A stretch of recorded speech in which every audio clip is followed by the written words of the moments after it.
Do those in charge truly care about our well-being? Can we ever truly trust them? While getting too conspiratorial has its own set of problems, I think it's also important to remember not to be too trusting. As this list shows, government cover-ups have been known to happen, and these are all fairly recent. Today, we're talking about some of the creepiest government cover-ups in recent history. And we're starting off the list with Project Sunshine. Such a pleasant sounding name for such an eerie project. That juxtaposition just makes the whole thing even creepier. I like to call this the Frankenstein experiment because this study involved grave robbing. So it was carried out in secret by the government, which is insane. Starting in 1953, the United States Atomic Energy Commission carried out a series of studies on the effects of radioactive fallout. But in order to look at the effects of radioactive material on the human body, now thankfully they did not decide to snatch up a bunch of living people, but they did end up using a bunch of non-living samples. The problem was the families of the dead were never told about this, and of course never consented. In 1955, the commissioner of the United States Atomic Energy Commission, Dr. Willard Libby, spoke about the need for human remains to be used in studies on radiation, and was quoted saying, "I don't know how to get them, but I do say that it is a matter of prime importance to get them, and particularly in the young age group. So human samples are often of prime importance, and if anybody knows how to do a good job of body snatching, they will really be serving their country." Yikes. Next on the list, Tuskegee Syphilis Study. So this was a long-running study beginning in 1932 all the way up until 1972. And considering what was going on here, it's pretty sickening it went on as long as it did. So this study focused on the effects of untreated syphilis in black men. Initially, it involved around 600 men. 400 of these guys had syphilis and 200 didn't. All of them were misled about the study's true purpose though. They were told that they were receiving free healthcare and burial insurance in exchange for their participation in the study, but the 400 men with syphilis weren't told they had it. The term bad blood was used to describe their condition, which was a local term that was just kind of vague, not referring to any specific condition. And these 400 men were given placebos just to maintain the guise of actually being treated in the study. And if this isn't all infuriating enough, even when an actual cure for syphilis became available in the form of penicillin in the 40s, the researchers intentionally withheld the treatment from the participants. So many of these guys suffered severe health problems, heart disease, blindness, and death. By the end of this quote-unquote study, which went on for 40 years, 28 patients died directly from syphilis, 100 died from complications. But that wasn't the only unethical study the US government carried out involving syphilis. There was also the Guatemala Syphilis Experiments, and this one may be even more shocking, if you can even believe that. So these experiments were carried out in Guatemala between 1946 and 48. It was to study the effects of syphilis, gonorrhea, and cankeroids, and testing the effectiveness of penicillin as a treatment. So there were about 1,300 Guatemalans involved in these experiments. Included in this group were prisoners, mental health patients, and even orphans. And no, the participants were not informed about the true nature of these experiments. Many were deliberately infected with syphilis without their knowledge or consent. In some cases, the researchers exposed participants to syphilis by allowing them to have contact with an infected individual. You can imagine what that contact was. In other instances, they directly inoculated participants with bacteria. Once they were infected, they would attempt to treat the subjects with penicillin, but not all participants were treated. By 1953, 83 of these unwitting participants died. Next up, we have the horrors carried out in Unit 731, a covert biological and chemical warfare research and development unit of the Imperial Japanese Army. It was active from 1937 to 1945. There were brutal human experiments carried out on a large scale. 200,000 to 300,000 people died as a result of these experiments. I mean, even calling what went on here experimentation is a stretch. This was basically just pure torment.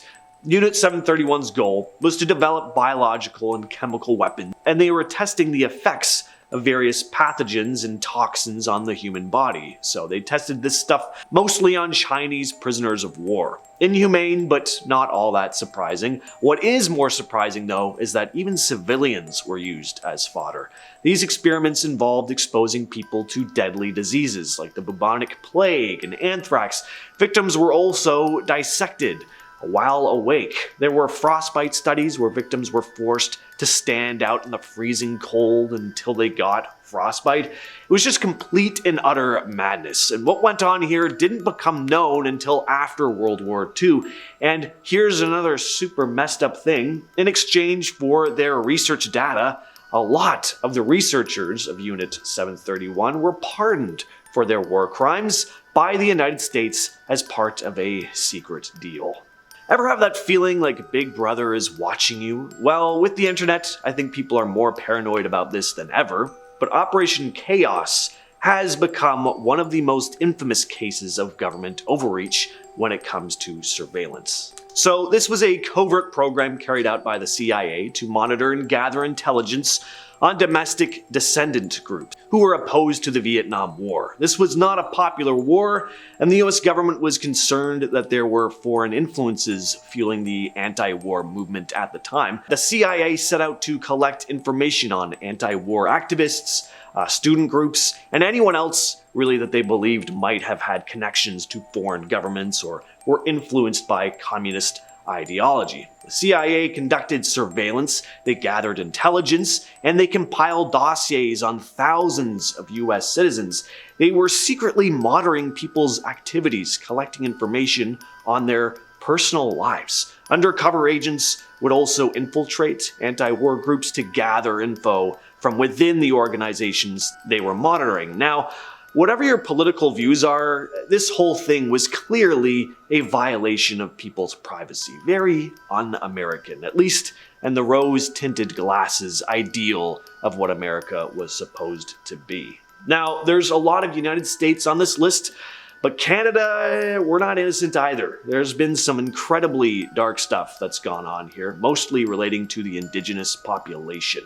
Residential schools in Canada were institutions Aboriginals were forced into with the aim of assimilating them, ridding them of their own culture, their language, and traditions into a more Western way of life. Now, you might think these schools were just a thing of the past, but the last one closed in 1996. They began operating in 1831, forcibly separating families. The Canadian government, in partnership with various religious groups, primarily the Catholic Church, established and operated these places, and most of what was going on here was unknown to the public, downplayed, or just not discussed. And the silence and lack of transparency really allowed for incredibly harmful practices to go on for a very long time. It's something that hasn't even been fully remedied to this day. Next on the list are the Terrordome Experiments. Holmesburg Prison in Philadelphia became notorious for experiments carried out by a complete mad scientist named Dr. Albert Kligman, who had a total lack of regard for human life. Dr. Albert Kligman was a dermatologist who carried out a range of very dangerous scientific tests on the inmates living in what became known as the Terrordome, thanks to this doctor. Now, in the case of these studies, the inmates, in a sense, volunteered for these experiments, but it wasn't out of a genuine willingness to participate. Many of them were in desperate situations and saw the experiments as a way to earn some, small amounts of money. They were then subjected to a variety of experiments that can only be categorized as inhumane. He exposed them to microwave radiation, infected them with skin diseases, and conducted biochemical experiments on them, including exposing them to dioxin, which is a toxic substance that was used in Agent Orange. And when I say Kligman had a complete lack of care about these men's lives, I mean he literally saw them as inhuman. He famously said that all he saw when he entered the prison grounds for the first time was, quote, acres of skin, like a farmer seeing a fertile field for the first time, end quote. All the guy saw was raw material. It's pretty disturbing. Now we move on over to Sweden with the Vipeholm Experiments. This study happened in Sweden from 1947 to about 1949. The purpose of it was to study the effects of sugar on teeth, but their way of going about it was completely unethical. In Vipeholm Hospital in Lund, Sweden, mentally disabled patients were used as the subjects for the study. They were given excessive amounts of sugary foods like candy, chocolate, and toffees to observe the impact it would have on their teeth. Were vulnerable people. They weren't able to give proper informed consent here. They were used as subjects in a study without having a clear understanding of the risks involved. And yeah, surprise, surprise, but a lot of the participants' teeth became severely damaged, and the results of the tests weren't even made public till years and years later because the confectionery industry was helping sponsor it, and they weren't too pleased with the results. So they tried to just subdue the whole thing. So what happened to these poor people was kept a secret for decades. Next up, we have toxic waste in Area 51. So we don't know exactly what was going on here because it's Area 51. But there were employees who came out in the 90s saying they'd suffered because of some of the practices going on at the base. A number of Area 51 workers actually took the facility to court when they started developing all kinds of illnesses after exposure to hazardous material. The government had dumped a whole bunch of discarded hazardous waste into trenches the length of apparently football fields, and then would set them on fire. So there was just this toxic smoke that would fill the air, which became known as London fog by the workers.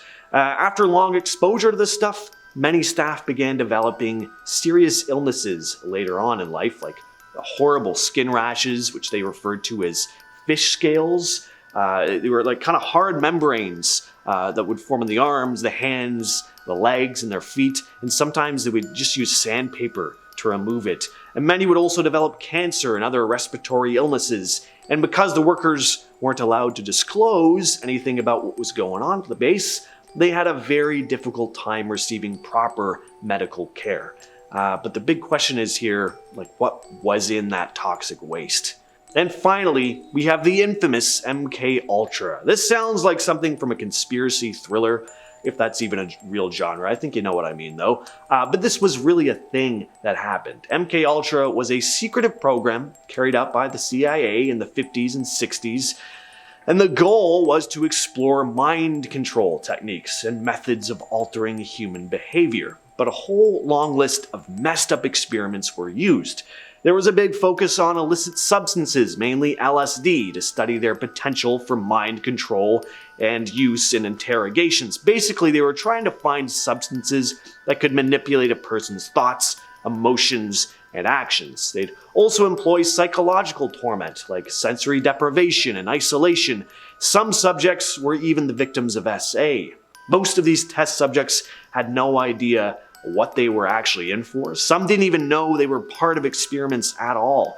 This was being done all on the hush-hush. It wasn't until 1975 that the whole thing was finally exposed to the public. The majority of the files on MKUltra had been destroyed in 1973 though, so sworn testimonies from participants were pretty much all the prosecution had to rely on. With all that said though, I've been your host James, and I'll catch you, yes you specifically, in the next video. If you enjoyed this video, why not try checking out the top 10 dark government secrets you were never supposed to know? Just click right there.